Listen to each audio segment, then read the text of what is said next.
So yeah, I'm Josh Smyser, TNT Tuckpointing, and this is Nate Harris from Whiskey and Elsner. So I see a lot of the similar faces from the last presentation, maybe about half. We kind of designed it that way. Nate just presented about terracotta restoration, so I'm not going to talk about terracotta at all. So that made my life a lot easier. Gave him the hard subject for an hour and a half, because I knew we probably would have a lot of questions about it. But no, this will be, I'm going to be the main presenter. I'll go through some things and Nate's going to jump in, give some of his expertise. Nate didn't really talk about it much in his presentation, but WJE is one of the preeminent engineering firms so they do a lot of testing and litigation support, I guess. When things go wrong, a lot of people will call WJE to help figure it out. So it's nice. I sometimes call them on some of my most challenging things that I don't know, because they've seen a lot more than I have. So super fun, and I'm really glad that they came from the Chicago area to help us.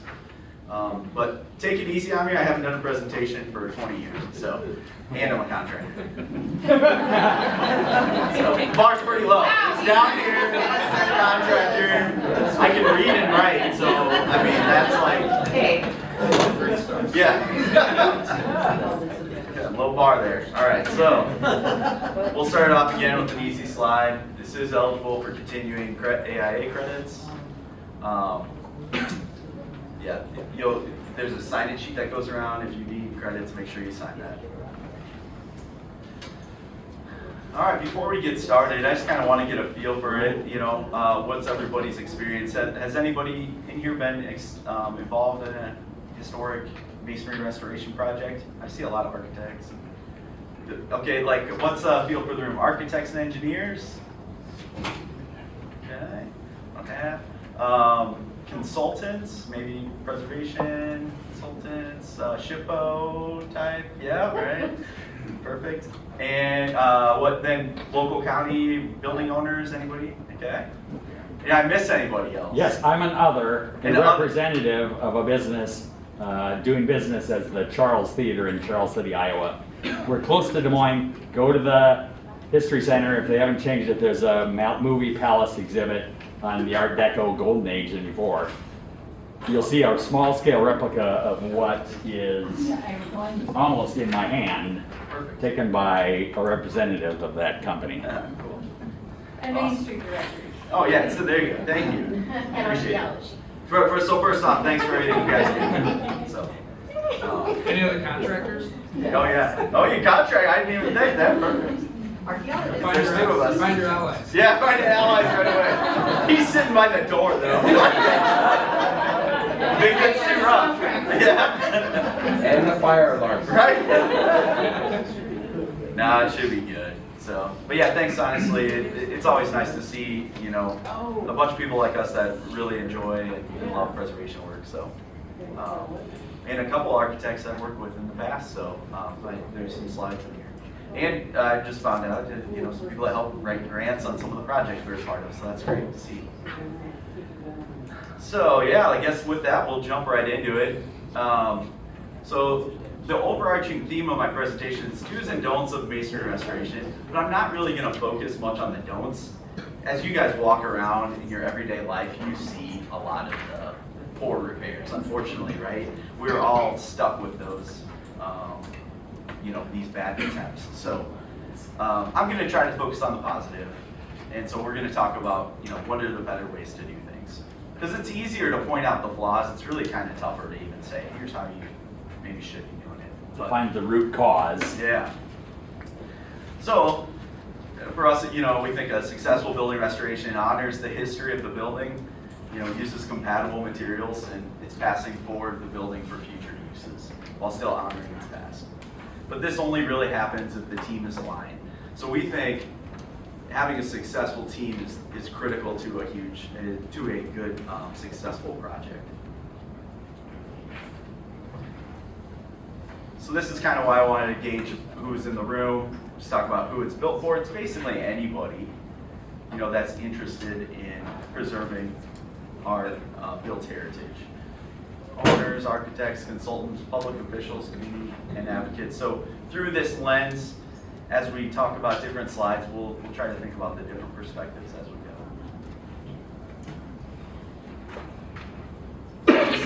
just another view of those same type of roles. A lot of times, so we're gonna.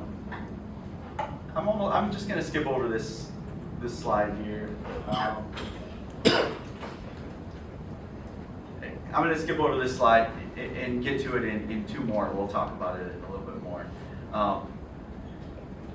Where I'm going with that is we're going to try to talk about public versus private teams because we think it's quite a bit different, that whole approach. So as you think about questions or your experiences, because I'd love for this to be interactive, if at any time you have a story and you want to jump in, that will help me out as well. Remember, I'm barely reading and writing, so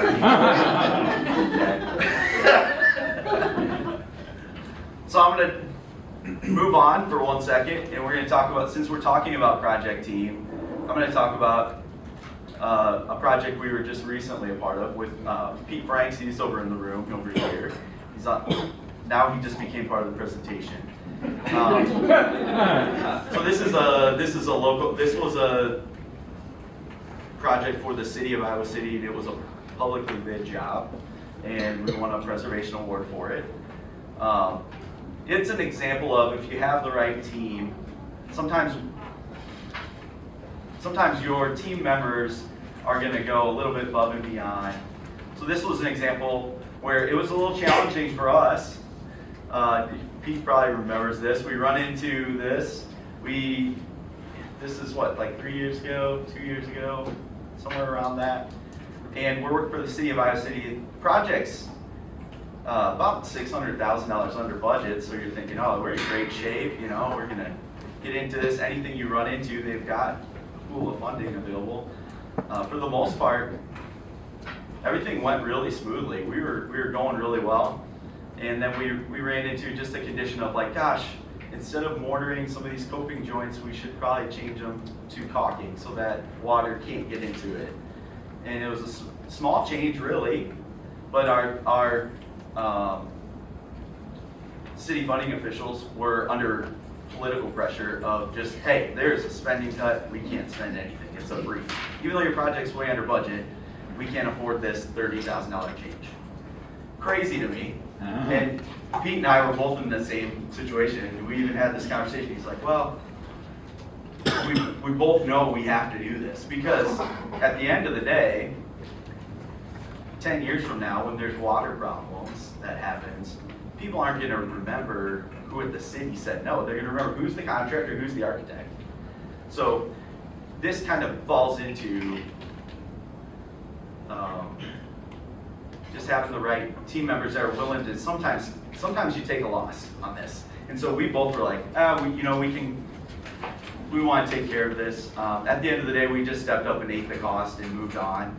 It was a great project at the end. We ended up winning an award. We finished the project 5 months early. Everybody was happy in the grand scheme of things. And it was fun to be just part of a good team. But that moral of the story is, be nice to your contractors, pay them for the work. Don't get any ideas that they might just go do it for free. Yeah, do you have a question, Miss? Yes. How do you know when to use caulk versus mortar? Because I've seen people do it both ways.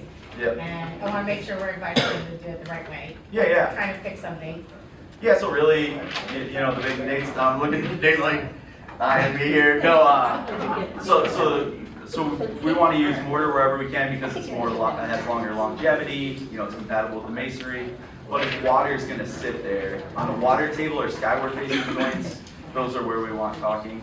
Or on a designed movement joint, like an expansion or control joint. Or like on the floor or something like that. If it's fitting concrete, you want instead of mortar because then I'll have room to flex. Yeah. Dissimilar materials would be Okay. kind of where you're talking about. Yeah, like the base of a building and stuff.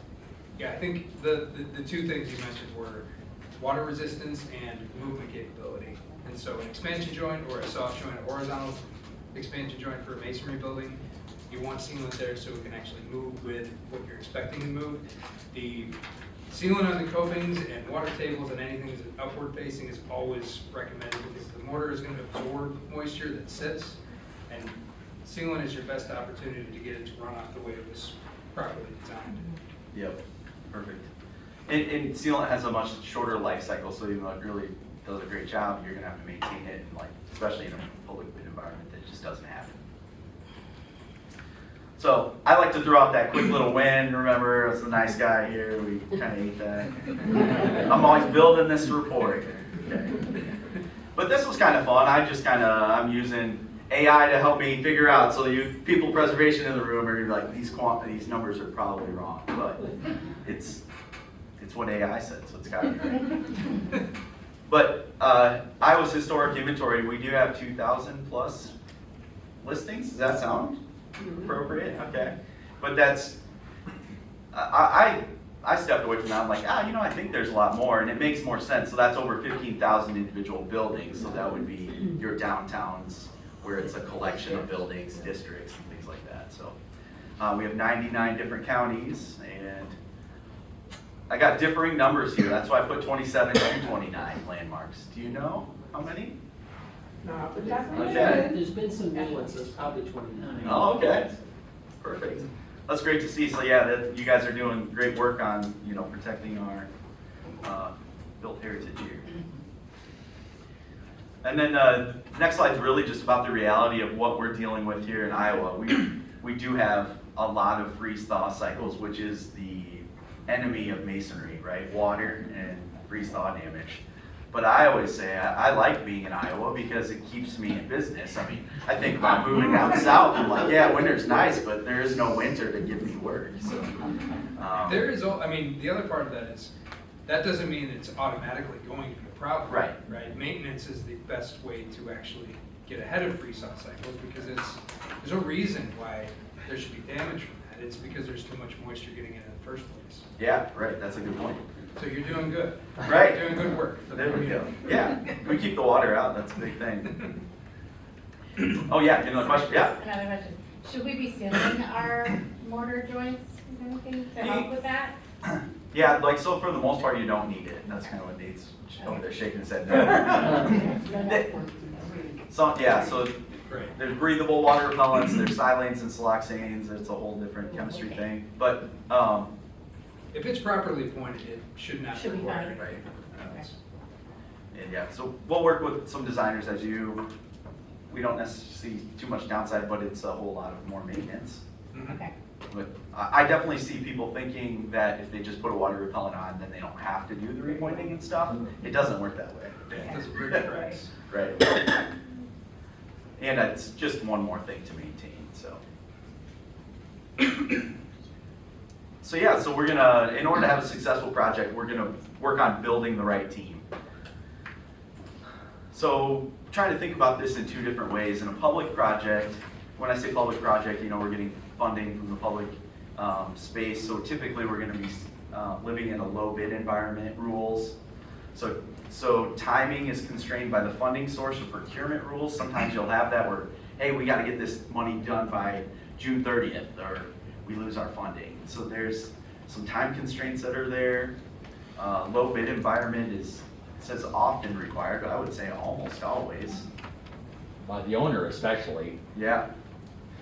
Informal, so my point here, the next one is, informal contractor conversations only, respect their time. That's saying like, from a contractor's perspective, we get called a lot, and I have great, how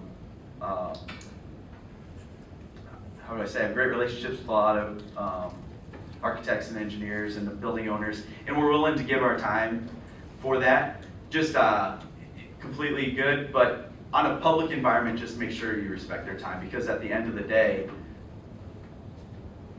they're gonna go by the lowest dollar, which is, it's just really which is challenging as a contractor when you invest tons of time.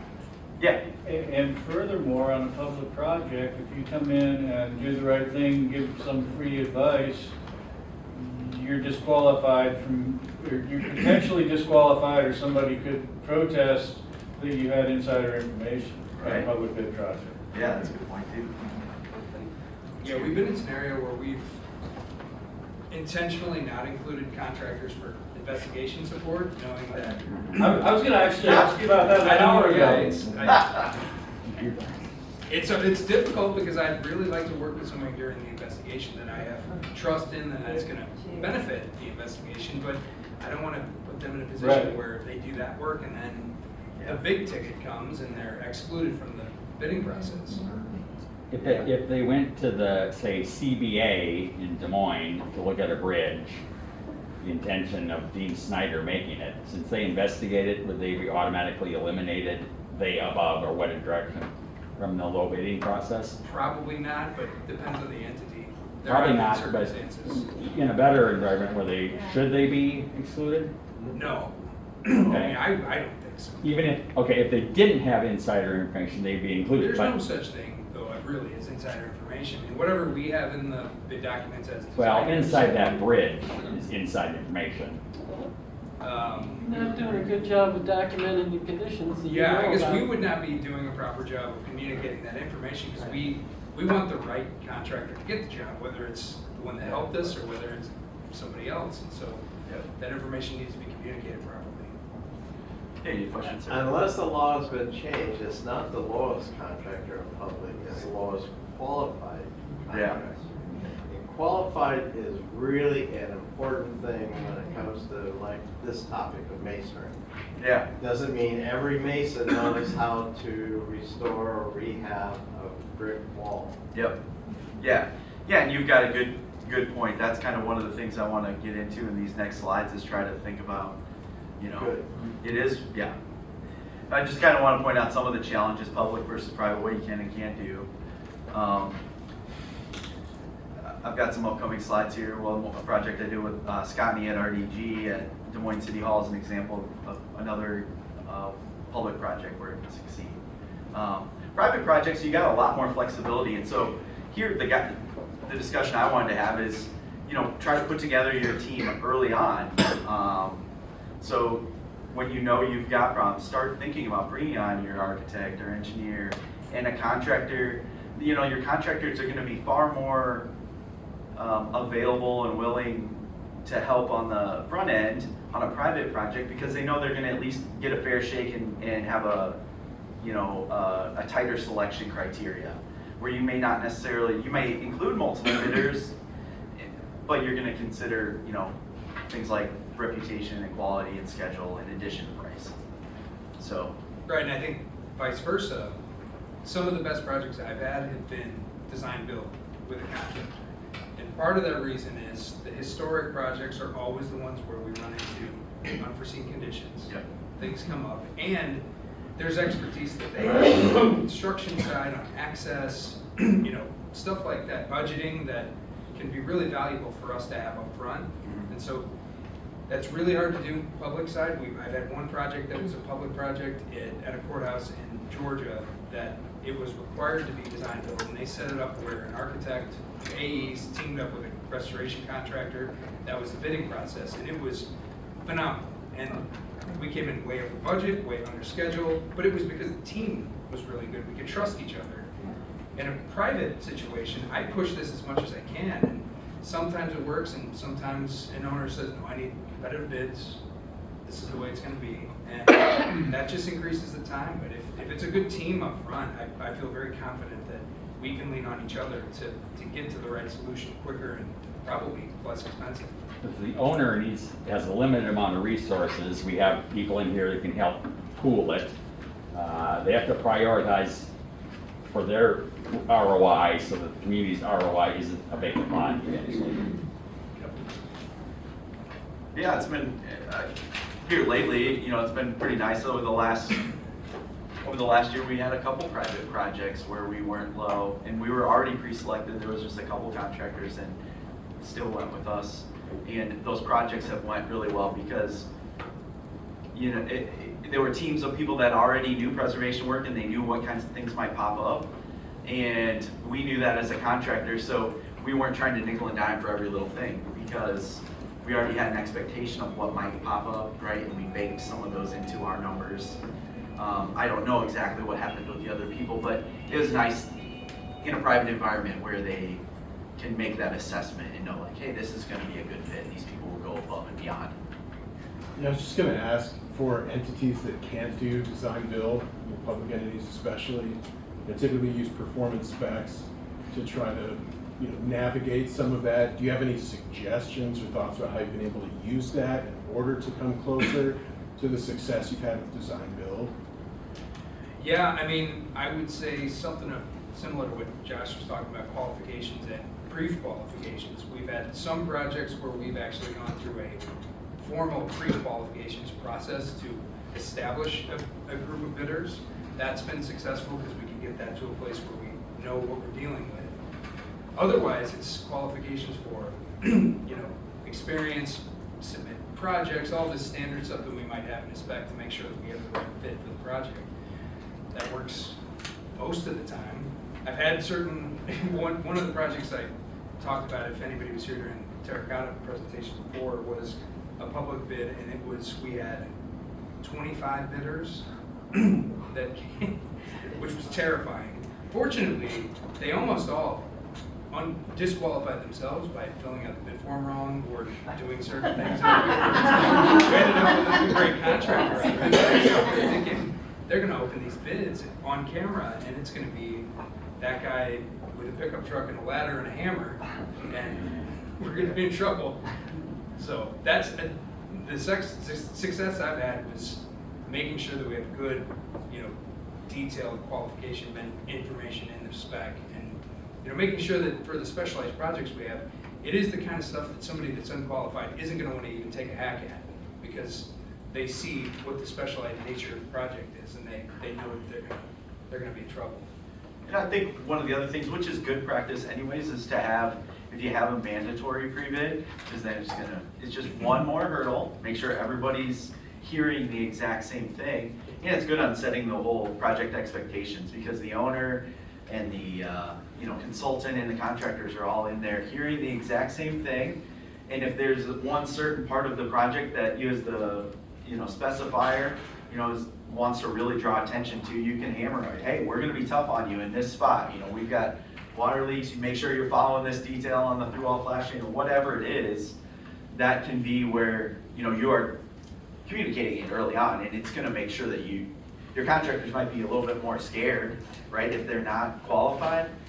But even if they become your low bid contractor, at least they already know you're going to be tough on them, and it gives you a better spot to come in and demand to see the level of the work that it's meeting your expectations early on. I guess you'll know right away.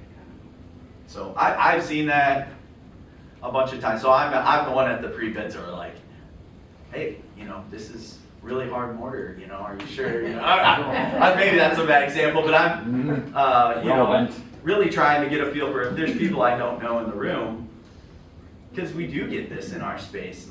It's a really small world of masonry restoration, and most of us know each other. You know who's qualified, and when there's a new guy showing up in a random pickup truck that you've never seen, bidding on a historic cemetery or something, something like that. I've seen that recently this year. That really makes you nervous. But I would say mandatory pre-bids are not very common. It's probably like less than 5%. Is that like what's your guys' perspective? Have you heard, is it governments that say they don't want it, or?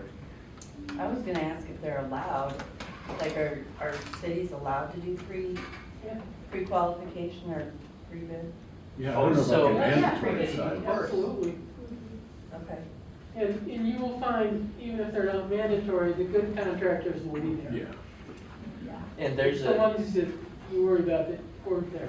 And there's two parts. So you talk about, there's pre-qualifications, which is what Nate's talking about, which is more like the paperwork and things that you gotta show up. And then pre-bid would just be like, this is our site meeting we're gonna have today. It's either mandatory or not mandatory. And so I just would rather see them mandatory, because then who's all bidding and they're all getting the same information. It just avoids somebody taking the hour to throw together a bid and hopefully they get the job. Yeah. Versus somebody that takes the time to actually understand it. Worst case scenario, Yeah. they're not qualified and they get into it because they were the low bid and don't have Right. Yeah. skill set. Because on the private side, I would just say no to anybody that didn't show up to the pre-bid. Right. Because we can. In the public, that's why mandatory pre-bids sometimes are required, because they don't have the same ability to say no. Right. And the reason why I think it's so important, these pre-bids are important, because you get the chance to feel each other out. And we're in the era of internet bidding. So plans are available on public bids. Anybody can bid from anywhere in the country. Well, anywhere in the world, really. So you can get people that have never looked at the project, maybe even never even looked at Google Earth even, you know? So, yeah, I'll move on to the next. So my next slide here is a little bit about that do's and don'ts. So don't, default to the lowest bid. Don't take the lowest bid without qualifying the experience, and that's kind of that part we're talking about. Make sure they show you their portfolio of projects.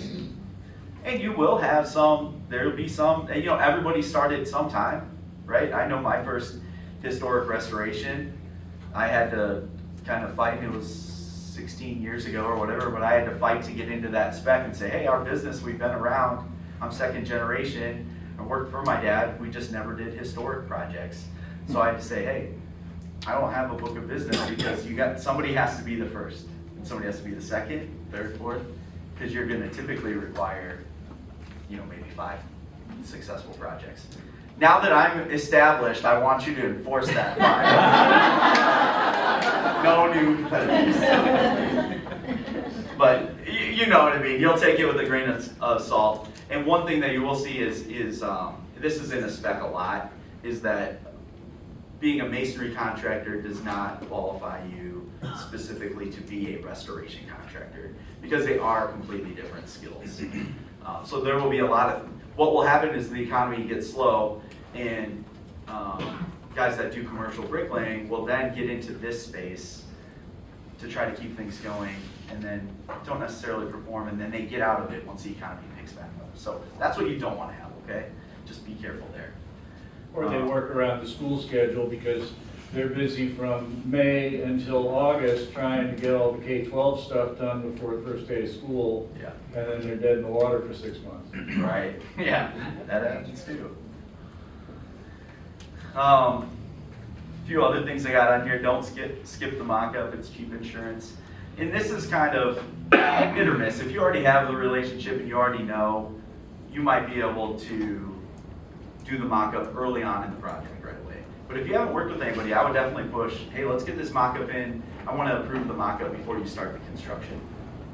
Because once they've started grinding out all the mortar joints and done all this stuff, it's really tough for you to say, I don't know if you're the right guy for this, or gal. And I think for those that are tax credit projects, it's a big masonry job. It protects the owner from those, we get to the part 3 and that work doesn't meet standards. Right, yeah, that's very true. Yeah, so we appreciate seeing those mock-ups for those large scale masonry projects as well. Yeah. And they can be tough, like on those downtown facades where, some buildings hardly have anything, and you feel like, gosh, do I need to do a mock-up? If I just am there for a couple days, I'll get the work done, Yeah. But it does. Every building has its own mortar recipe and color matching and everything, so you can still treat each building on its own. But yeah, do, pre-qualify your team. And that comes with the architects, engineers, everybody, consultants. It's great to, support other people in this room that, care and live and breathe this stuff. Just incorporate the time up front to get this going. Looks like I am taking too long, so I'm gonna start going a little faster, okay, guys? I'm just seeing that time ticking. But here's another good example. I was just saying where low bid can go wrong. These are kind of the worst case scenarios we were involved with. This is Jasper County Courthouse. For the county, it maybe didn't turn out to be the worst thing, I guess. It was a low bid environment. The low bid was like 1/3 of our price. And they went out of business during the course of the project. So they never finished it. So that was really disappointing for the county and everything. But the bonding company had to step in and pay. So we actually ended up winning the job, I think it was 3 or 4 years later, and the bonding company had to pay just like 3 times the cost. So I don't know, I didn't interview the guy from the county, whether he thought that was good or bad. I mean, he didn't get to keep any of the money, so I'm sure he hated it, because it made his life really difficult, the maintenance guy. But it's definitely probably one of the worst situations you can have, because we basically had to go through and rework everything. They damaged more things, and just caused a real disruption on a courthouse to extend this, project for 4 years. It's an example of where lowest bid can actually become highest total cost, and unfortunately, that's just something we do see more in the public market than private. But then, Des Moines City Hall, I think this is an example. This is one where I worked with RDG on about 10 years ago. I think that was a good example where it was a project that was specified appropriately. Scotty was working with the city, and he's hitting within their budgets, and so he had specified things for 25% pointing in some areas, 50% in others, 100% in others.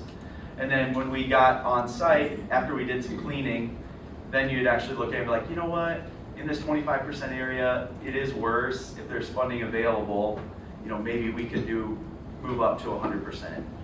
And these are things where we had good relationship and could view it, he could understand from our perspective, and the city understood from the life cycle perspective of the project was well under budget.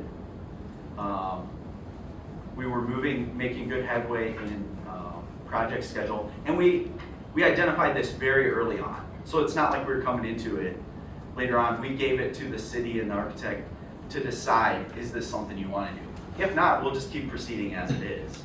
But we were actually able to move everything to 100%, so everything was repointed successfully. Now you get a consistent aesthetic appearance. Now you don't have a patchwork look to it all within budget, and I think it was somewhere around 5 months ahead of schedule or something. So that was something I was really proud of. We had a great project team, and it went really well.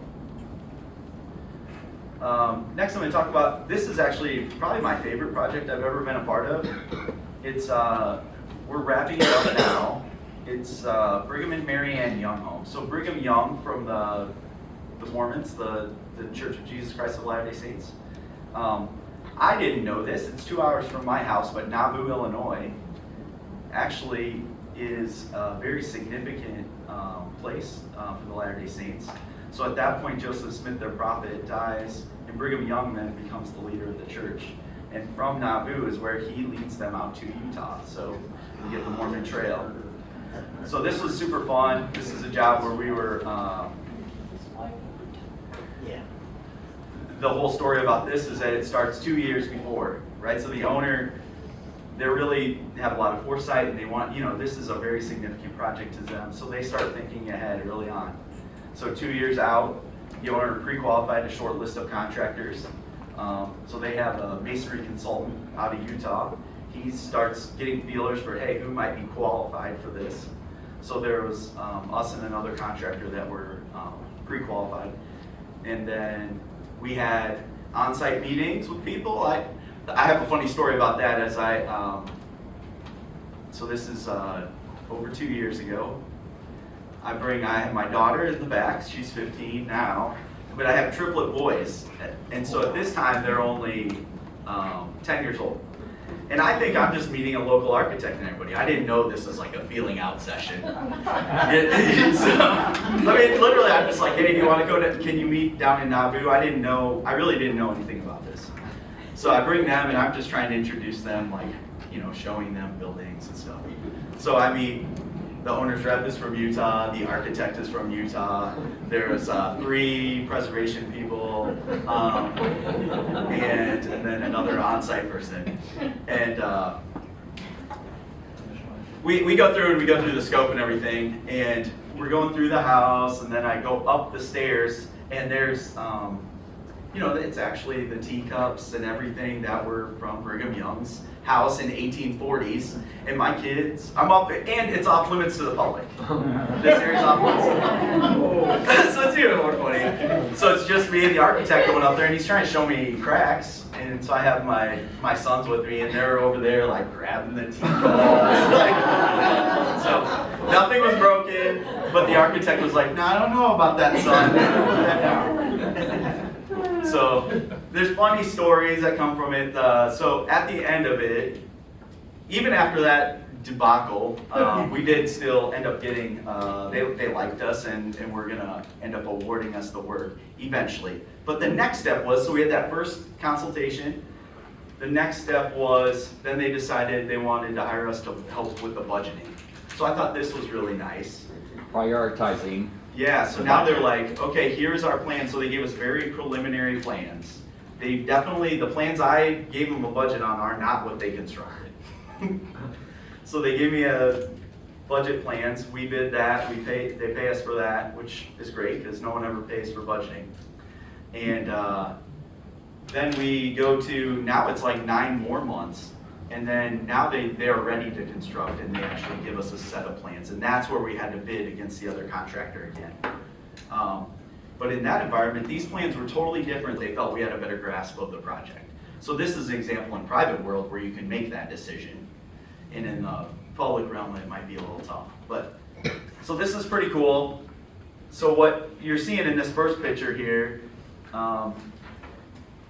I've got a few other pictures later on, but we ended up having, there's the original portion of the home and then there's 2 wing walls. And the 2 wing walls, they were 16 by 16, single story. They tore them all the way down and then rebuilt them back up. And we ended up having to get spoiler alert, we got some custom brick and all this stuff made. And the entire project was done in the winter with an enclosure built over the top of it. So it's kind of fun. It's nothing, again, I don't have any customers that are willing to do all this. But if you want to do this, there's some cool ideas if you got a lot of money. So when we walk into, so now we've got the contract. Now we're starting to get into the diligence phases. We really want to plan this work out. So the first thing was we do mock-ups for cleaning. So what you're seeing in those orange little boxes is we cleaned like 2 different parts of the building. And there we just use things like D2 biological cleaners. I'm trying to just get it, some of you aren't familiar with these. These are the things that the National Park Service likes to see. They're really mild. So my biggest thing as a contractor is I want to make sure everybody's on the same page of what is the level of clean we're trying to get to. So we're going to start with the gentlest means possible, which a lot of times is just going to be, water or hot water. Those are our first ones. And then we're going to go to biological cleaners. Then you could go up the scale to chemical cleaners, but that needs to become the owner's choice to do that. Yeah. Would you want to power wash the water, or is that too personal? Yeah, so no, typically no, because and when you're, this is where I get into it a little bit. So we'll use a hot water pressure washer, but we are using a 40-degree tip, dialed down in pressure. We're only using the pressure washer for more flow of water, and it's held really far away. Are you So holding a brush? you have to be careful, like what you specify, because like you say, allow a pressure washer. If a guy gets right on there, Right. then they can So damage the just brake. basically no. unless Yeah, it's it's, right.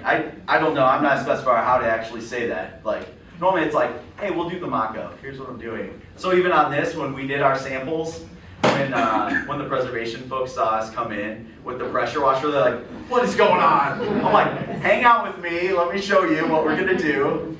Pressure washing is a tough term. Right. That's Because right. the truth is, you're using water pressure in a proper preservation approach, but it's a very low water Right. pressure. You want the pressure of the water to be low, and you want it to be spread out and far away, so it's just rinsing, not actually cleaning. Yeah. The cleaning product or whatever is specified, and we'll usually have that in our specs to where it is. This is exactly the step-by-step approach. Not only the pressure of the water we want to use, but the fan tip angle, the step-by-step, and then cleaning trials. We'll go through cleaning trials and use various different products and approaches to try to find the most effective ways. It's also not going to damage the substrate. Yeah. Yeah, so we like to get that cleaning part done first, because otherwise you're gonna match a dirty mortar. Those are some of the things I see some bad repairs done where they do the repointing work first and then they clean later. I have a different competitor that I'm really good friends with, and we have this argument all the time, and he cleans after the fact, and I'm like, how do you do your mortar match then? You know what I mean? Like, it sticks out, I'll tell you that. Is that a lime mortar? This is a lime mortar, yeah. Yep. And do you do a lot of lime mortars in? We do, yeah. Yep. Who does your mortar testing? So we'll use like David Arbogast does a lot out of Davenport, or we'll use U.S. Heritage as well. So it kind of depends. On this situation, we knew we wanted to use U.S. Heritage custom mortar, so we just went direct with them on that. But yeah, so the other things we're showing in this picture here is he's holding up some different brick up there. Those brick are actually different brick we stained to match. I'll have a slide about that in a little bit. But so we're also trying to look for mortar and brick matches all up front, just trying to plan things out.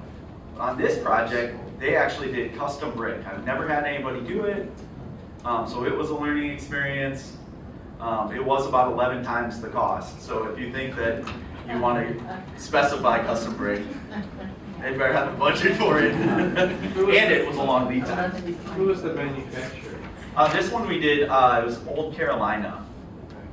And the reason why, I mean, that's why I give it to these guys. They really wanted us, and they wouldn't even consider this a preservation project. This is technically still a structural repair project, even though it was two local conservationists, that preservationists from the church that were part of it, and then we had this gal, Emily, she oversees all the national historic or worldwide historic sites. So they would Zoom call her in on her phone and they would review all of our progress.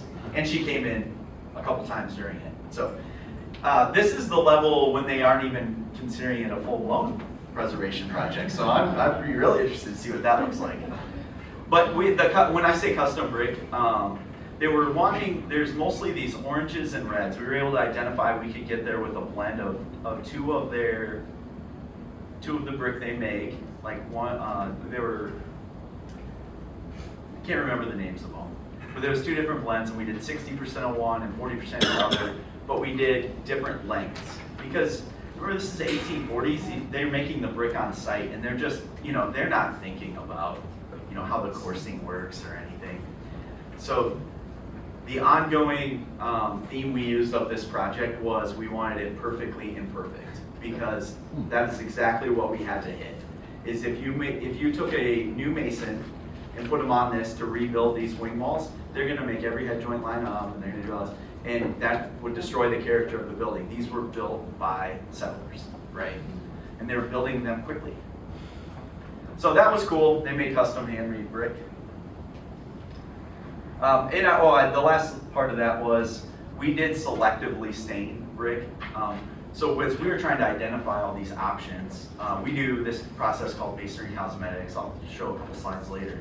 But we will stain brick because it's tough to get texture, size, and color. So if you can get texture and size, maybe you can stain it to match. So we did show them, hey, here are these exact same brick in a different run.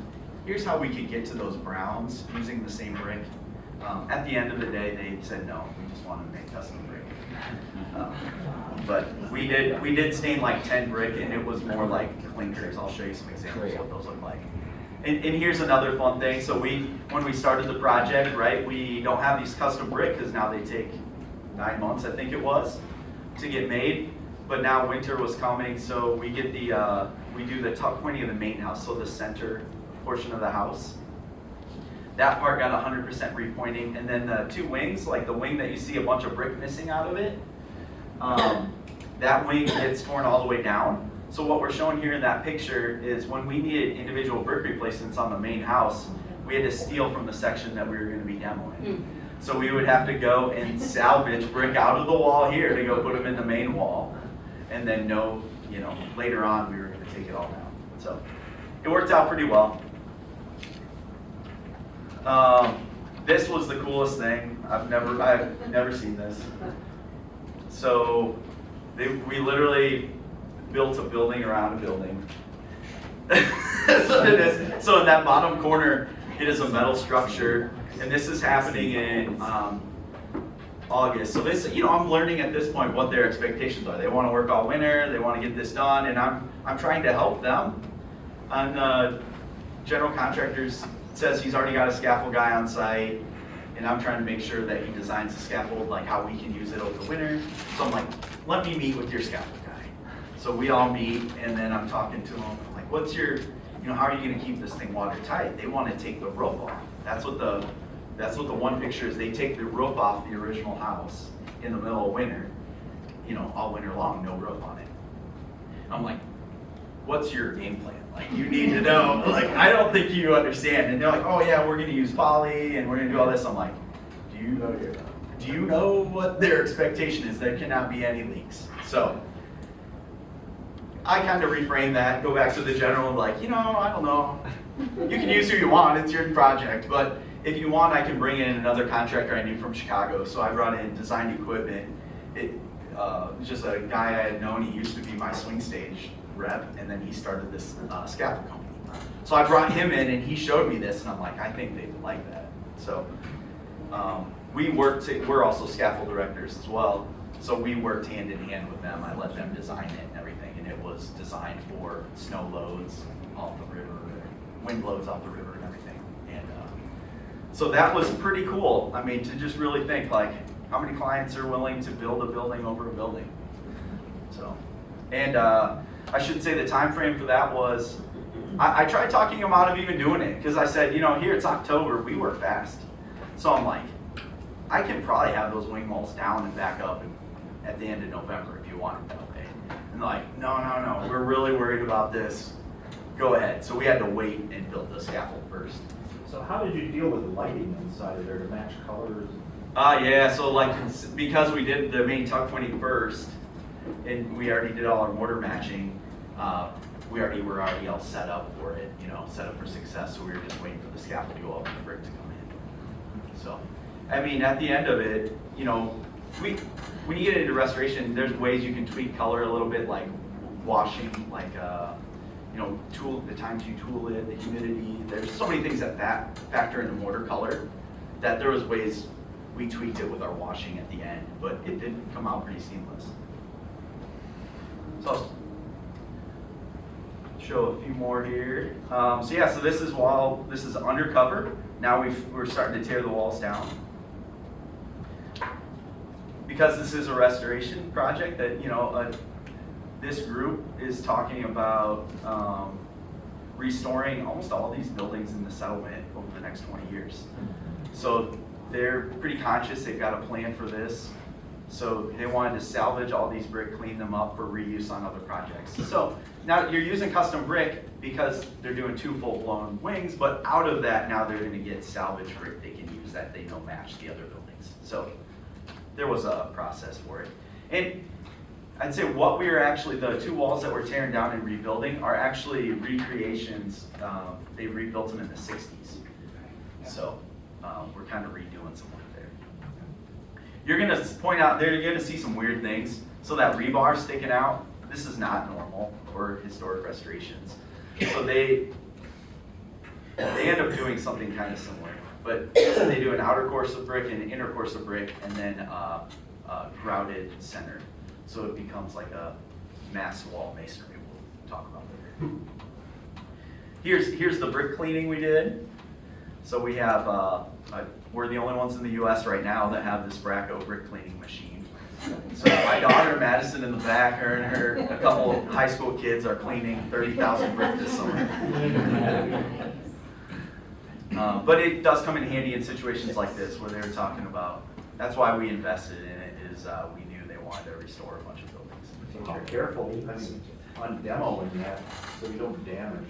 Yeah. I assume that brick's fairly fragile. Yeah, so this one was a lot, it would have had really good success, but because they had grouted that back to it, about half, so they expected they were gonna have like 80–90% salvage rate, but really, once we opened up the wall, like half of the brick would rip off, right? So it was probably more like 50% salvage.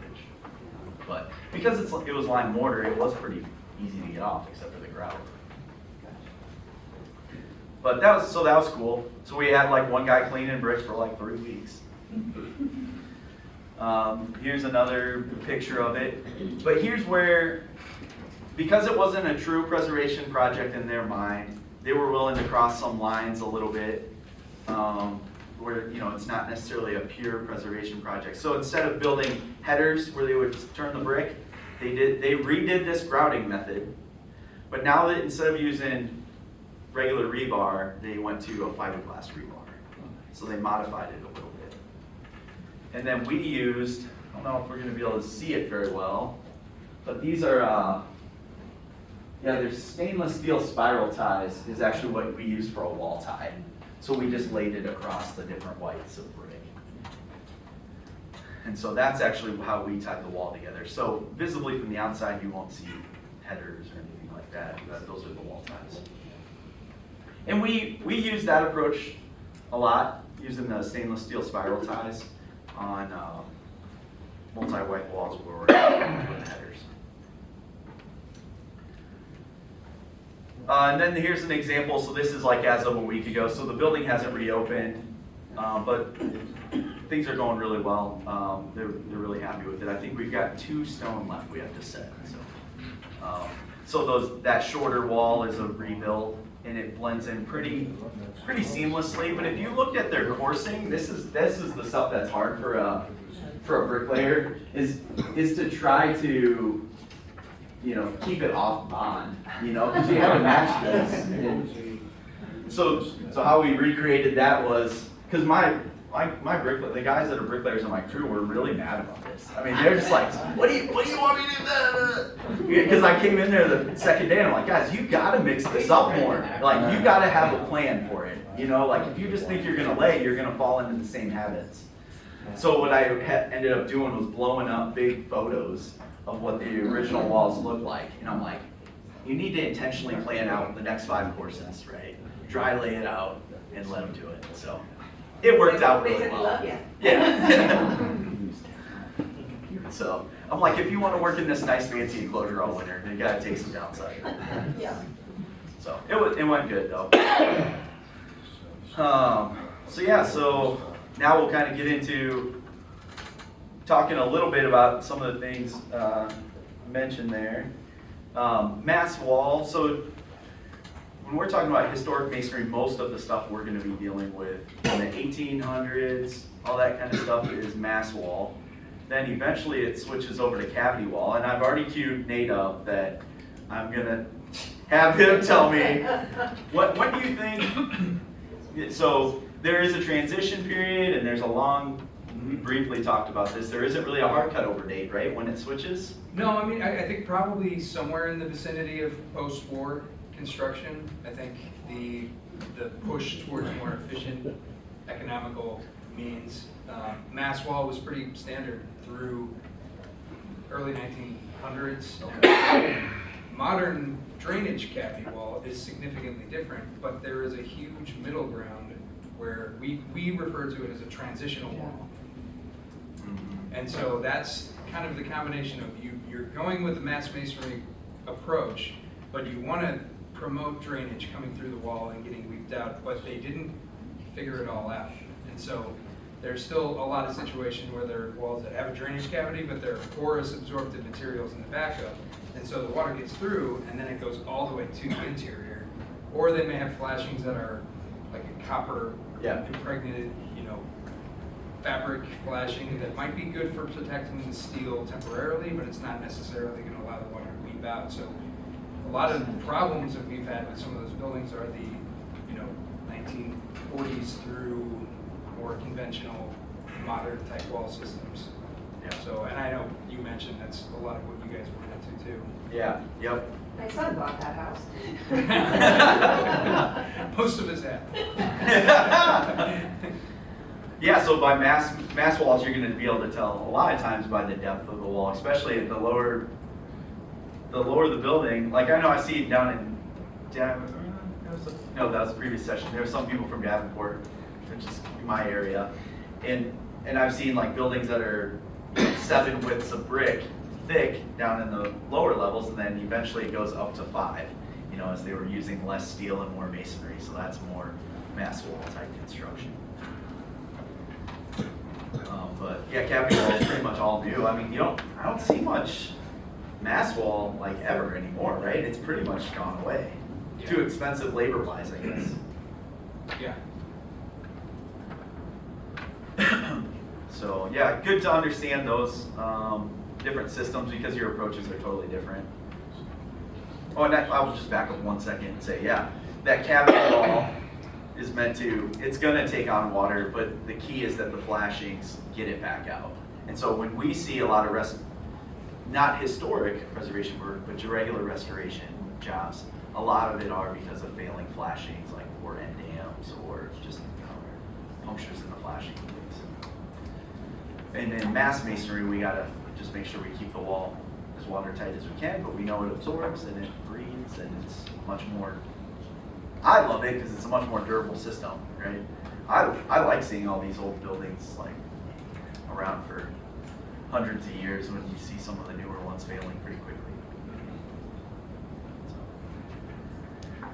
So there's 5 ways historic masonry fails. Erosion, so that'd just be like, the weathering of the mortar joints and then you're allowing moisture into the system. Freeze thaw, you're getting water in there, and a lot of you will see that, spalling brick, we've all seen that where the faces of the brick pop off. So water gets into the system, gets absorbed, and a lot of times the mortar joints are, like somebody might have repointed it, this is the most common problem. People repointed it with something too hard, and so the water doesn't go through the mortar joint, which is how it's meant to be. It actually goes through the face of the brick, and so it's sitting in there, and then it pops up and spalls.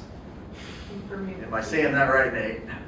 What's Yeah. that? Impermeable sealants too, would that be? Yeah, we've seen that, especially those old silicone ones. Silicone coatings and sealing joints Yeah.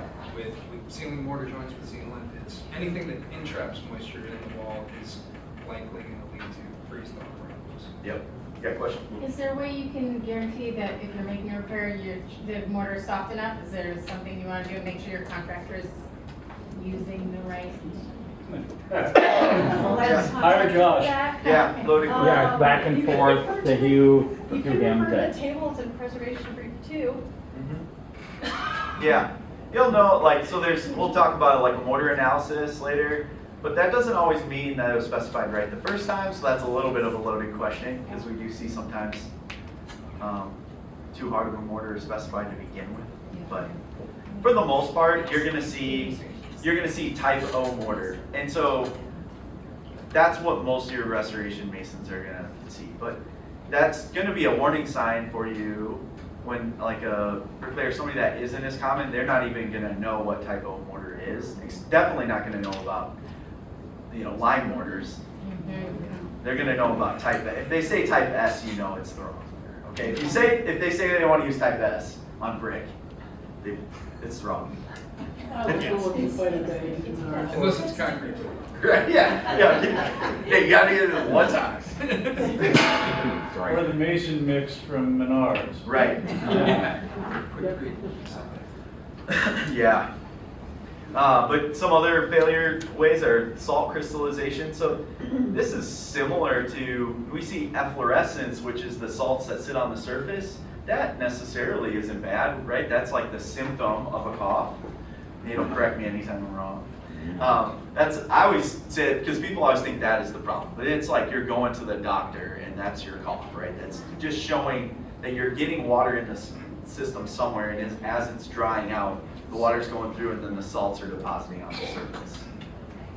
But you can have this salt crystallization, which happens inside the pores. I see this more on like limestone. Is that consistent? With Like salt, this salt, yeah, the salt crystallization where I almost see like it getting behind the stone and it's like causing that spalling. There are air pockets that the liquid salts, aqueous salts the water will evaporate, but you'll leave the solid behind. Yeah. But see, yeah, so it's not as common here, but corrosion is probably the number one that, if you were in this terracotta presentation, that's what destroys terracotta. Terracotta is a great material, steel, uncoated steel is a problem. And so we see the same problem in brick masonry and everything. So the common things you will see is lintels, steel lintels above your windows and doorways, stair-stepping cracks diagonally away. Those are all telltale signs that the steel is starting to fail, and then it'll deflect.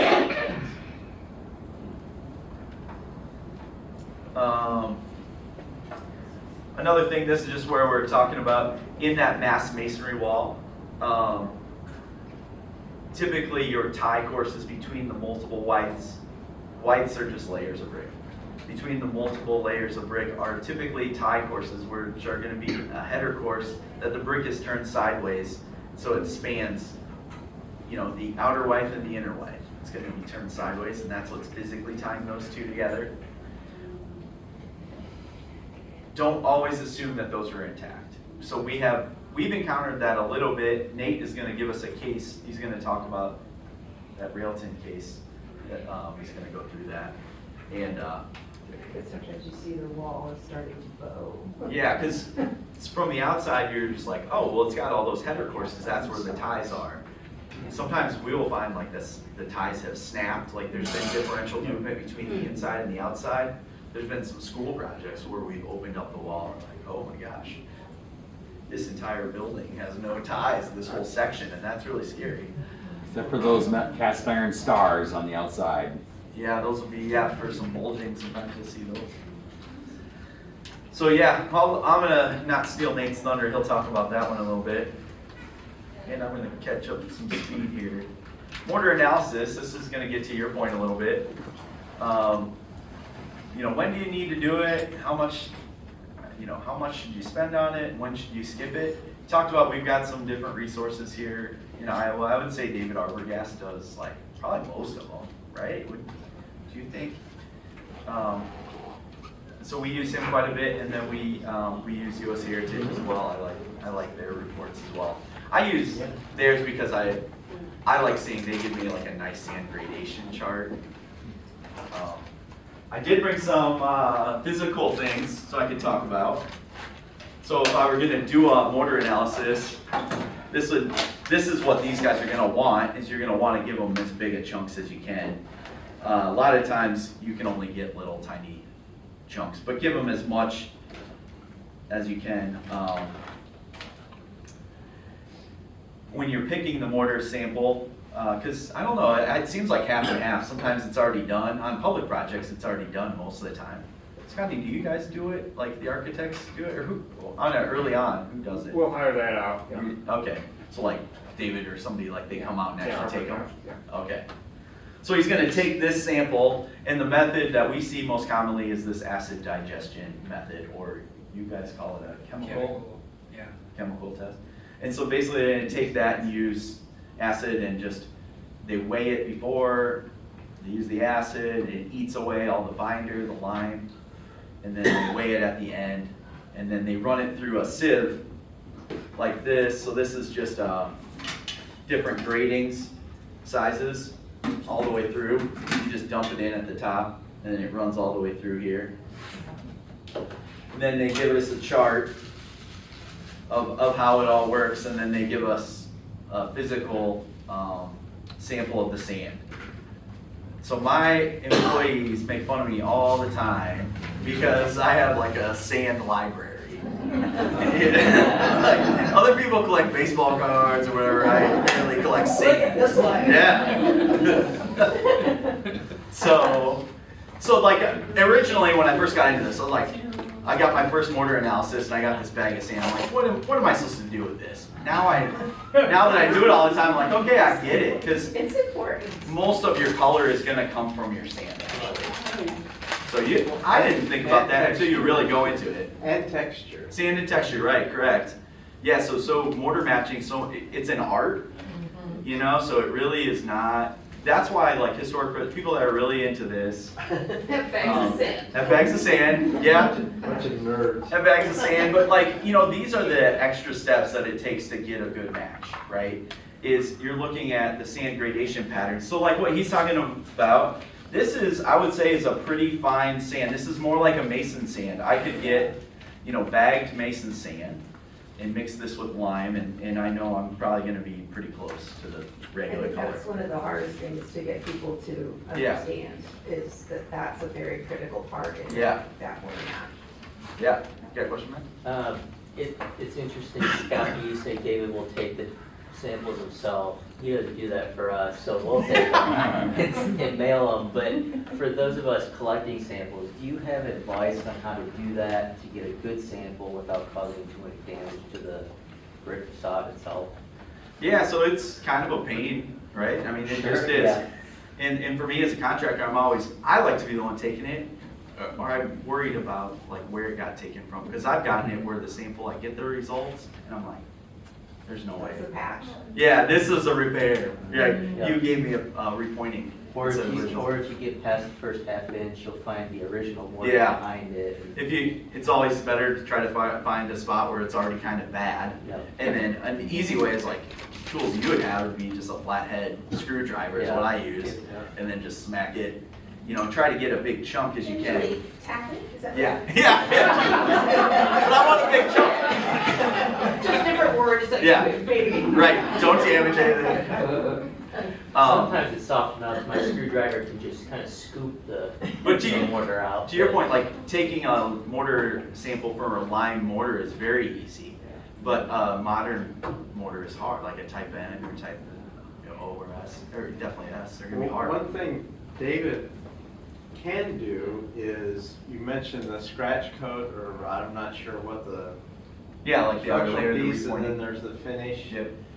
What is the term for what I call a scratch coat versus the finish? So you're gonna talk about, we want the mortar, like the bedding mortar. Bedding So that'd be mortar, the yeah, that's- original. Yeah. What he's talking about is like, the mortar's gonna wear, right? And so the maintenance you do to a masonry building is you repoint or tuck point, so we grind back 3/4 inch and then repoint it. So when you're dealing with something from, late 1800s, it's probably been repointed at least once. So yeah, like you wanna try to get it from the bedding mortar, so you can go deeper, or you could go, this is where I caution people a little bit, because people are like, oh, go inside the doorway. But sometimes they use totally different mortar on the outside of the building than the inside. So just be careful. And can they protect themselves with having some of that detailed in the specification so that those that aren't as familiar with? Yeah, so I see it like half and half, whether the mortar analysis is like given in there,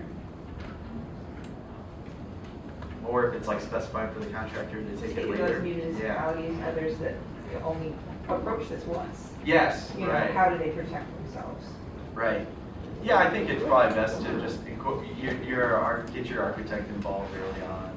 Yeah. That they'll probably handle it on those Main Street facades. That's what I normally see. The mortar that you use, do you clean that before you put through the acid test? So no, not typically. So they're typically gonna take it, deeper in the bit. It's not gonna be the face mortar, so it's already gonna be kind of clean. Yep, that's a good question. That mortar analysis, does it also give you like an estimated compression value or no? No, it'll just tell you composition. Okay. So this many, it'll say this much percent. I'll go to the next slide. This will show you. This is like the gradation chart. So this is from one of David Arbogast's. I recognize that font. Yeah. I didn't show the big part. So honestly, it's super confusing. I'm going to tell you, your everyday mason isn't going to do any of this.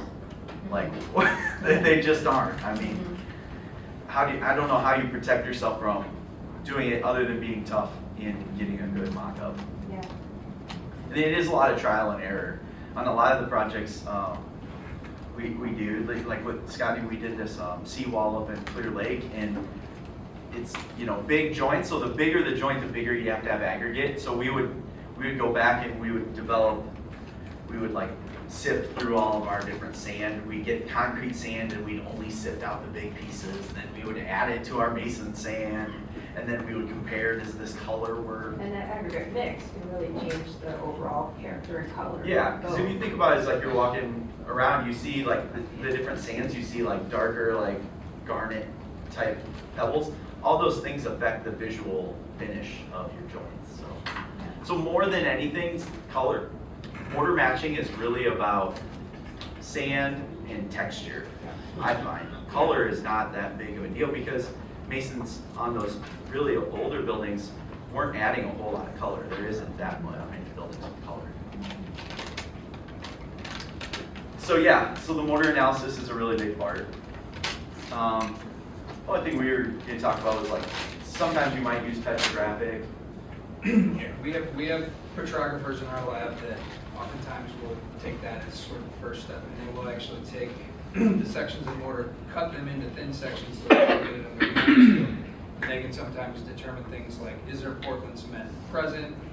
Is there gypsum? Is there other sort of characteristics of the mortar that you need to consider? Oftentimes we can take that information and, if there's Portland cement present, we can go in the range of the type N, type O, type something. Yeah. Usually hedging towards the softest, even if it might be softer than what the original mortar is, you just want it to be softer than the masonry. So Do you all of ever these do are the testing of the masonry to do the comparatives, or how? sometimes, but is it it's just known? yeah, it's just known. Yeah. So, and if there was Portland cement there before, and there are not signs of distress because of hard mortar, then there's not a concern with going back to Portland, but a softer version when it's not a structural application is recommended. Yep. Next up, we move on to doing the work. We briefly touched about this a little bit. So the big thing there was just make sure you're thinking about the different substrates if you're looking at brick or stone, all these different things. You kind of taking a different approach on everything. So we have different acids. When I say acid, it always scares people in this room, preservationists. I should quit using that term. Masonry detergent would be the correct term. That's neutral. I made that mistake a couple times. But really what it is, it's an acid wash is what we're doing. And it is always part of the process. We do masonry work and then we do a light detergent or acid wash to get it like a finished look to it. So you're not pre-aging it or anything like that. But where I was going with that is we use different cleaners on whether it's stone or it's brick. If it's like white brick, that uses different things because of vanadium staining and things. But anyways, just always thinking about the substrate is important. Do make sure, for the most part, I think you're going to get by with, a type O mix for most things, post 1900s, that's pretty safe. There's still some lime buildings, early 1900s. I don't see a whole lot though. So anyways, one thing I do want to caution you about type O, so without getting too technical, there's two different ways you can specify. You can specify by property. So you're going to say, I need this minimum amount of compressive strength, right? So this example is saying 350 PSI. I think that's like a minimum compressive strength for type O. But when they say that in the property spec, they don't say what the maximum is, right? So it's a minimum and not a maximum. So I don't love that. The other way is you can specify by proportion. So a type O mortar is a 1:8. Yeah, 1:8. So 1 part Portland, 2 parts lime, 8 parts sand. The only reason I'm bringing this up is, again, I nerd out on this stuff. So like spec mix is like a really common material. Everybody gets that. Okay, so spec mix type O mortar, even though the minimum is 350, it is really still going to reach a capacity. When you get the testing data, it's going to hit like 900 PSI. So it's going to hit in the range that it actually meets a type N minimum compressive strength.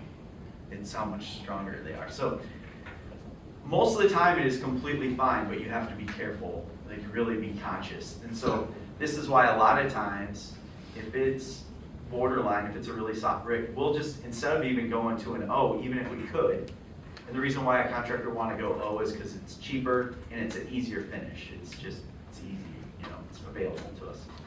But we would go to an NHL, a natural hydraulic lime, when I want to be a little bit softer and just be safer. So, but it's more expensive and it's a little bit more curing process. You got to babysit it some more. I don't really have a slide about this, so I guess it's good to just briefly talk about. So type O is a Portland cement mortar, and that's all of our modern mortars. And that's going to set just with water. Add water to it, it's going to get hard. Think of it kind of similar more to concrete. Natural hydraulic lime. There's also AHLs, which are really similar. It's not natural, it's something they create. It's an artificial hydraulic lime. but they act similar. You're gonna add water to them and they're gonna set, so it's gonna feel like to your mason similar to a Type O, but they cure over a longer period of time. So you do need to make sure that they are like adequately hydrated. Like you need to keep them wetter longer. And then lime, the more lime rich something has, we think it's a lot better because it has autogenous healing, it's called. So if lime's really flexible and if you get some movement and it cracks, it can actually like self-heal. By when water gets introduced into lime, it can recrystallize or whatever. I think of it like stalagmites and stalactites in a cave, right? How the water runs down it and then it forms those big spikes off the walls. That's kind of what I think lime is. So I really like lime. I don't know why we don't use it more. So yeah, we'll keep moving on here. Nate, you're going to go really fast in your presentation. I'm going to show a few pictures. So these pictures are probably good to help you understand what is good or not good.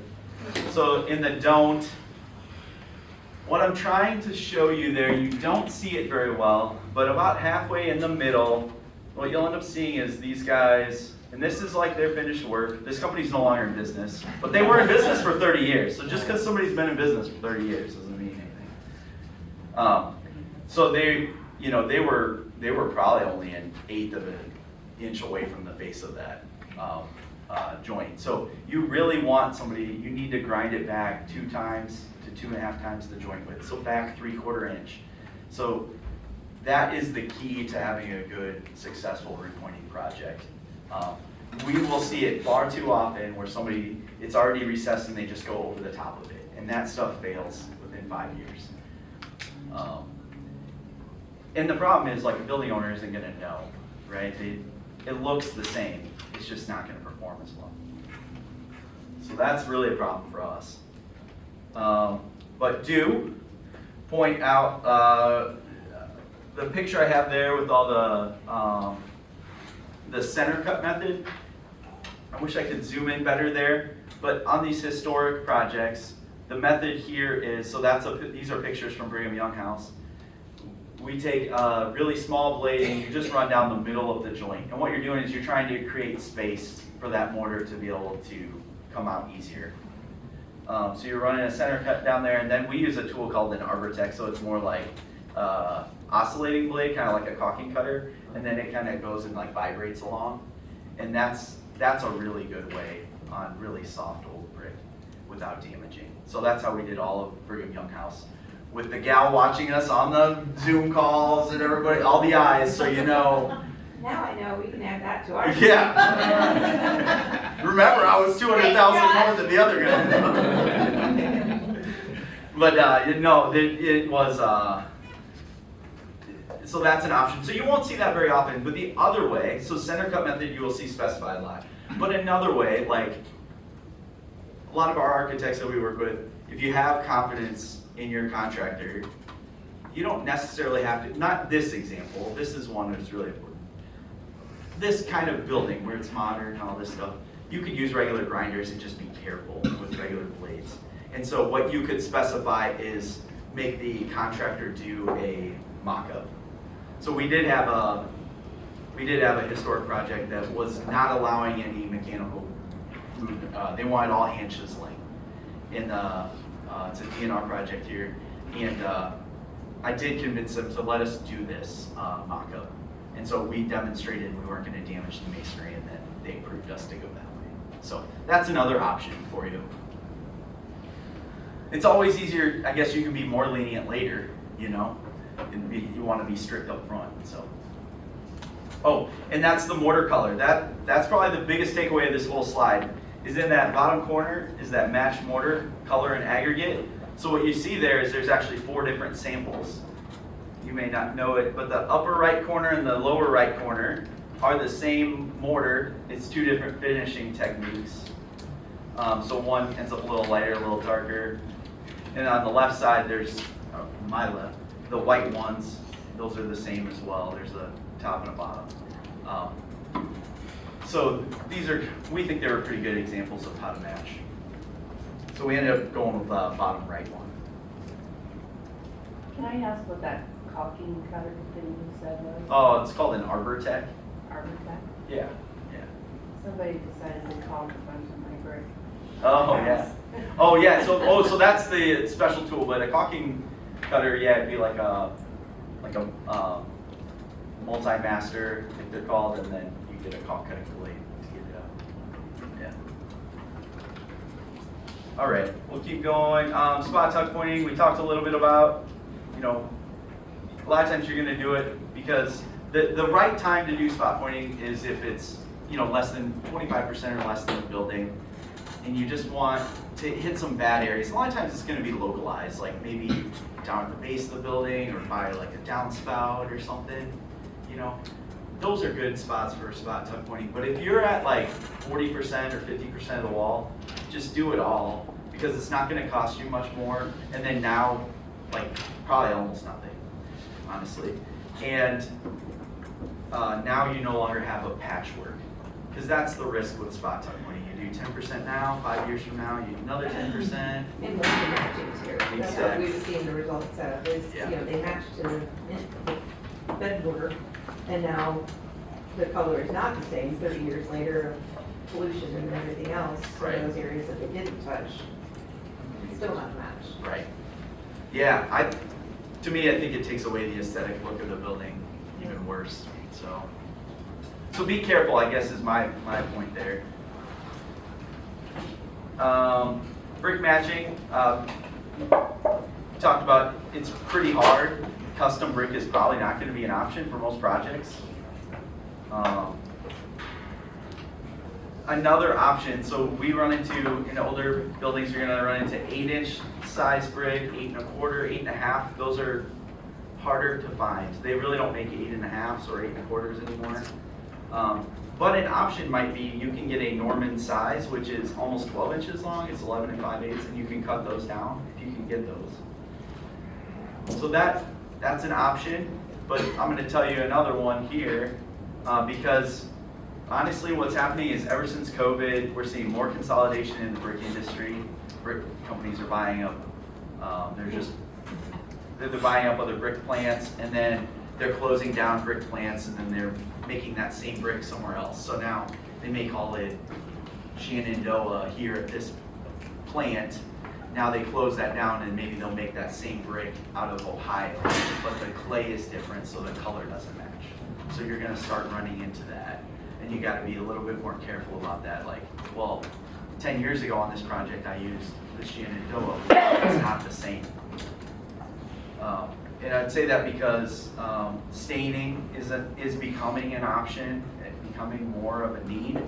So we do masonry cosmetics, and we're the only one in Iowa that does it, and the brick plants hire us to go have to fix some of their production issues that pop up, right? And so these are the type of things, they'll have mismatches even between runs. What do I do if I need a brick that is no longer made because the process doesn't exist? Because it's a lime brick. Now, Arbo Gas will just give you, I sent him a sample. Because, I mean, it's not manufactured anymore. Right. It's a compressed lime autoclaved process. And how can I replace, if I have to fill in a window, Right. With something? I don't know. That'd be fun. No, I mean, I would have the places I would go to is I'd start going to the guys in the bigger cities. So US Heritage is a material supplier for us, like lime mortars and all this. And the guy Mario that owns US Heritage also runs a restoration company. I don't know if you guys are right. Marion Restoration? Got a guy. You got a guy, Mario? Yeah. So I call Mario. I call Mario. I'm like, you ever do this? And he'll be like, on Brigham Young house, I'm like, what do you got? He's like, oh yeah, I got somebody over in England that'll make it, but it's like $50 a brick. I'm like, I don't think that's gonna work. Yeah, they're spending money, but not like that. So I don't have a good example. I've never seen those before either. So it'd be exciting. Yeah. Yeah, it's really exciting. Really exciting. Really exciting, buddy. Maybe I need his card. Yeah. Oh, yeah. Mario. But anyway, staining is kind of becoming an option there, and you got to be careful a little bit there. There is a few different staining companies out there. you want to make sure that the stain is not paint, right? Because people will basically just paint and say I'm staining it. Again, that permeability and.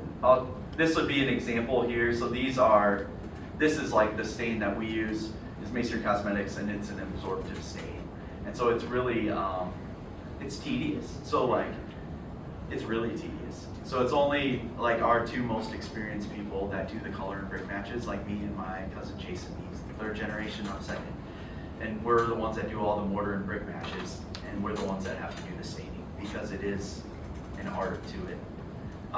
So some examples there in that Brigham Young I was mentioning, I was trying to tell them that we could stain all these brick and hit whatever colors you wanted. I was trying to steer them away from new brick, but it just didn't happen. I might cut your case today. That's okay.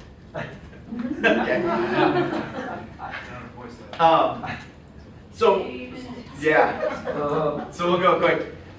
So basically what I was trying to show you there is in this example, what they end up doing, we were showing we could hit like those browns, like we use that same red brick. This is all that same red brick, and then we stained them to hit the different browns that were in the wall. But the ones when I said we did 10 brick, we just did these little silver embellishments, or we would call them they're like flashes. I think they're like a flash. So we recreated that little silver because you would see that in certain spots throughout the building. And so those are nice, like really targeted things that the gal over in Utah on the Zoom call loved. But other examples, the Iowa City High one was one that they just couldn't find the brick anymore. So we started matching, we started staining so that the matches didn't stick out anymore when they're infilling roofers. So not very exciting. Last slides here. We talked about through wall flashing, or we talked about cavity wall. This isn't preservation work, but pretty soon we're going to start seeing cavity walls that become, historic items. The number one issue we're going to have there is flashings. So this is a picture of something we're doing right now at University of Iowa, and this tells you how important flashings can be. They're having to redo 100% of all of the flashing around the building. It's 3,000 lineal feet like this. So we have to take out all that masonry, support it, re-flash it, re-brick it. It's a pain. They've done that on other buildings down there too. Yeah. This building leaks like a sieve. So this is the fix. Yeah. Request, you said? Yeah, education building. That's because the flashing fell, or was it installed properly, or? Yeah, so designed poorly. It's not, and it wasn't installed well. I think it's like 60s, 70s, somewhere around there. It's a famous architecture. The design of this building is crazy. There's every window is at these 45-degree angles. It's a challenge. So that's the one. Yeah. It's the S1 buildings did that. Oh, okay. And then these are just that I'm going to touch quickly I was asking Nate this because I'm like, gosh, I don't know when to do this. You work on something like architecturally significant, like we worked on the Frank Lloyd Wright Boathouse, and we worked on it like 10 years ago. And we're going to do another round of projects there. But I was disappointed when I went back there and I saw some of the work we did and cracks are developing in the same spots. Well, because there's no expansion joint in it. But then how do you handle it when it's, his architecture, it's how he designed it, and you really can't modify his designs. The outcrop of rock that was solidest and most prominent in that brain. So I think these are kind of some of those. As a contractor, I don't love that part of it. I'm like, gosh dang, because as we're doing another round of work, this is already going to be, this wall that we're going to be rebuilding has already been rebuilt, I think, twice before. And But then as we get to a more modern era, we're Yeah. finding that those transitional buildings and thereafter, they were testing out new things, new methods and means, and some of them just don't work. Right. So And you have to basically put them back in. Enforcing the thing that didn't work, is there a way to find a bridge to where we don't have to keep redoing it, but we still preserve the essence of, because we did one that's a Bernini house of the same kind of, similar issues, where I mean, there was, the supports were not there, Right. and they had to reinforce some places. They were able to do it without visually really taking away from Yeah. it, but. And I think that's been the Park Service is accepting that. Yeah. What are we seeing on the outside, and Yeah. is that still consistent with the universal from the previous, Yeah. even if those systems? And I think can be replicated? I talked too long throughout here, so I didn't leave. I think this could be a whole conversation in itself. Yeah. Leave it in people's minds. But yeah, like maybe that's something to think about for next year. That's why you need me. You're right. So very interesting. If you guys have any questions, I'll just kind of cut it off there. Well, one thing you haven't mentioned is the joint strike. Yeah. And I think especially if people are interviewing different contractors, I personally think it's very important the shadows that masonry makes. And if they don't do the joint right, then you don't have the same visual effect. So that's a good question to be asking. Oh, yeah. If they know the right profile. Yeah. Yeah, a lot of times our most common way we finish joints is we just wood tool. So it'd be like the wooden part of a broom handle, and we compress it and strike it, and then that gives it like an aged look and still gives you good compression. Then they tend to blend right in. See. And I think for building owners, that you're only facing this one subject. Right. Just understanding the criteria for which architecture you're working with, and if they're used to working with older buildings. Yeah. If they're just used to working modern commercial, they're not gonna have that same level of detail that we were talking about earlier in the presentation and their specifications. Yeah. And so it just keeps trickling down. Yeah. So making sure that that experience is vetted at the beginning. Yes. In their choice of professionals. Yeah, agreed. Questions? I have a couple of things about removing, like, can you remove paint that's been put on brick without damaging the brick? Yeah, so there's different blasting methods. Was in a presentation earlier where they talked about dry ice blasting, which is an option. Chemical stripping is an option. So there are ways. It is time consuming and expensive. Yeah. Okay, and my other question is if we have somebody in our community who got really creative with PFAS and put that all over brick, is that something you could take off and does that harm the brick or what? With eaves? Like, it's, if Right. there's styrofoam. Yeah, you should be able to take it off. If it's eaves, it would be mechanically attached from the outside, not like a traditional stucco. Yeah, I don't even know how they attach it. It's like the styrofoam stuff. they put Yeah, on the- it's probably fastened into the masonry, I would think. I've done a couple where they do a mastic, but then you have to figure out how to take the mastic off. But you can generally do it, and then the one or two that they're fastened to for bricks, you can replace, and then you can get some sort of acceptable treatment for taking off as much of the mastic. But again, it's what result are you wanting? It's not gonna look like it never had it on it sometimes, but it's better. And you're also saving more of the material anyway, because if you keep the EPIS on it, you will deteriorate it behind it, and you just won't see the brick deteriorate behind it. So And if the brick is really soft, can you still remove the paint or the? you kind of have to see after you do it. Okay. You kind of have to see it to figure it out after you take it off. Okay. Typically, once the paint's on there, it's hard to get it off without causing damage to the face of the brick. Right. Mechanically or chemically. Yeah. A lot of I times think you that's the paint it, time you that we repaint it, do allow for- right? Yeah. It's like coatings become a maintenance issue. Yeah. And they gotta, if they're, breathable paints, right? You just tell all your neighbors. We survived the Don't- sandblasting era and learned from it, Yeah. but we're left with the remnants. Right. You know, and some of those are the hardest to try and figure out solutions that Right. still allow that. Those are the times on the sandblasted brick where we do put on the breathable water. And that's what we're repellents. saying. Like her point earlier, when you put on the water repellents, it's like when they've sandblasted the brick and they've taken away the They've ruined it. underface. Yeah.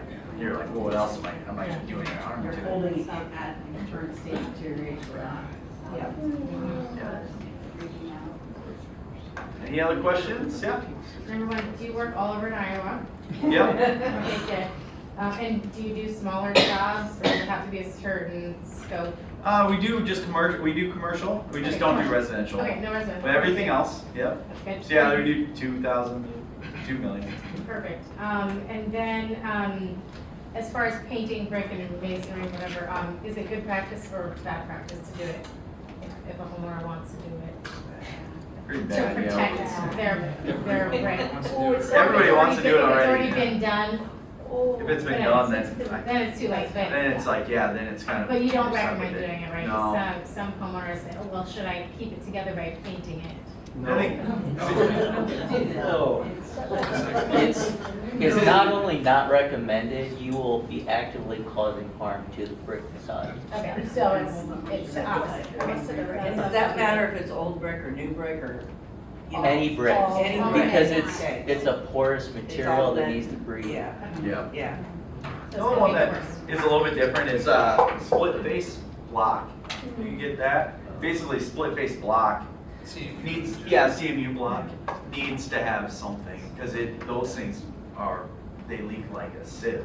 So it has to have a water repellent on it or they were painted. So if you look at your Walmarts, like all the rock face, so they're all painted, right? Because they leak otherwise. Okay. That's the only one I really say you need a coating on, and block manufacturers say it too.